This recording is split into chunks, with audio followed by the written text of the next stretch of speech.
बीमारियों का घर होता है और उसकी वजह से हमें बहुत सारी प्रॉब्लम्स का सामना भी करना पड़ता है।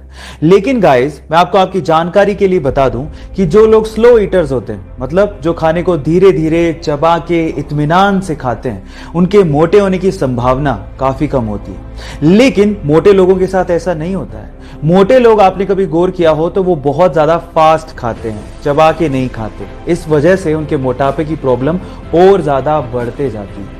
इसका मतलब क्या हुआ? इसका मतलब यह है कि अगर आप अपने मोटापे की प्रॉब्लम से परेशान हैं और उसे कम करना चाहते हैं तो आप अपने खाने को इत्मीनान से धीरे धीरे चबा के खाएं।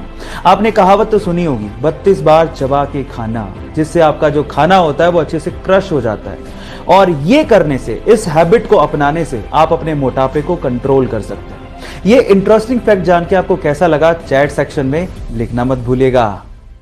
गाइस, क्या आपको पता है कि भूटान इको फ्रेंडली कंट्री होने के साथ साथ पूरी ही दुनिया की इकलौती कार्बन नेगेटिव कंट्री भी है। पर सवाल यह है कि आखिर कार्बन नेगेटिव कंट्री होती क्या है? डोंट वरी, मैं आपको बताता हूं। इसका मतलब यह है कि भूटान जितनी CO2 प्रोड्यूस करता है उससे कहीं गुना ज्यादा वहां के फॉरेस्ट CO2 को एब्जॉर्ब कर लेते हैं, जो कि हमारे एनवायरमेंट के लिए बहुत अच्छी बात है। पर यह सब पॉसिबल हो पाया है वहां के लोगों की सोच की वजह से। जैसे कि सन 2016 में भूटान की महारानी ने एक राजकुमार को जन्म दिया और बजाय बड़ी सी पार्टी देने के वहां के राज परिवार ने 1,08,000 ट्रीज को भूटान में प्लांट किया। कितनी अच्छी सोच है ये। आपका इसके बारे में क्या विचार है? चैट सेक्शन में लिखना मत भूलिएगा। आप लोगों ने अपनी साइंस की किताबों में एटम के बारे में ये तो पढ़ा होगा कि एटम के 3 बेसिक पार्टिकल्स होते हैं, इलेक्ट्रॉन, प्रोटॉन और न्यूट्रॉन। लेकिन इंटरेस्टिंग स्टोरी है इनकी डिस्कवरीज को लेके। इलेक्ट्रॉन की डिस्कवरी सन 1897 में सर जे थॉमसन ने अपने कैथोड रे ट्यूब एक्सपेरिमेंट से की थी। उसके ठीक 12 साल बाद उन्हीं के स्टूडेंट रदरफोर्ड ने गोल्ड फॉइल एक्सपेरिमेंट से प्रोटॉन को न्यूक्लियाई में डिस्कवर किया था। और फिर उसके बाद सन 1932 में रदरफोर्ड के स्टूडेंट जेम्स चैडविक ने न्यूट्रॉन को डिस्कवर किया था। मतलब ये तीनों एक दूसरे के स्टूडेंट थे। और मजे की बात ये थी कि इन तीनों को अपनी डिस्कवरीज के लिए नोबेल प्राइज भी दिया गया था। क्या ये फैक्ट आपको पहले से पता था? और अगर नहीं पता था तो चैट सेक्शन में लिखना मत भूलिएगा।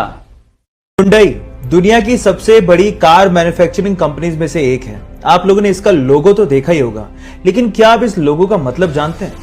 शुरू में तो ये सिर्फ एक लेटर H की तरह दिखता है, जो कि शायद आपके हिसाब से हुंडई को रिप्रेजेंट करता होगा, लेकिन इसका एक हिडन मतलब भी है। उसमें 2 लोग एक दूसरे का हाथ यूं पकड़ के खड़े हैं, जिसमें से एक है कस्टमर और दूसरा है हुंडई का रिप्रेजेंटेटिव। और वहां पर यह बताने की कोशिश की जा रही है कि कस्टमर और हुंडई के बीच में ट्रस्ट और सेटिस्फेक्शन का एक रिलेशनशिप है। क्या इस हिडन मतलब को इससे पहले तक आप लोग जानते थे? और अगर नहीं जानते थे, चैट सेक्शन में लिखना मत भूलिएगा। गाइस, आप लोगों ने लोयन, टाइगर, इन सब स्पीसीज के बारे में तो सुना होगा, लेकिन क्या आपने कभी लाइगर के बारे में सुना है? Liger, LIGER। अब आप लोग कहोगे कि ये क्या है? डोंट वरी, मैं आपको बताता हूं। जब एक मेल लोयन और एक फीमेल टाइगर आपस में क्रॉस ब्रीडिंग करते हैं तो उससे जो ब्रीड पैदा होती है उसे लाइगर कहते हैं। शेर की दहाड़ और चीते की चाल जब आपस में मिक्स होगी तो आप लोग अंदाजा लगा सकते हो कि वो ब्रीड कैसी होगी। टाइगर तो जानते होगे, अब आप लाइगर के बारे में भी जानते हो। ऐसे ही इंटरेस्टिंग वीडियोस के लिए मुझे फॉलो करना मत भूलिएगा। मिलते हैं अगले वीडियो में। Thank you. गाइस, एक बहुत ही इंटरेस्टिंग फैक्ट बताता हूं।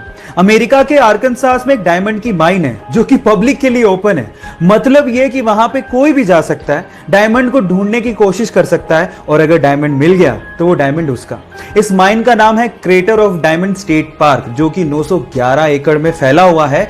सुबह 8 बजे खुलता है, लेकिन उसके लिए एक टिकट लगती है लगभग $8 की, यानी कि 570 रुपए के करीब।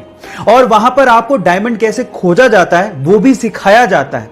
यह अकेली इकलौती ऐसी माइन है जो कि पब्लिक के लिए ओपन है। जब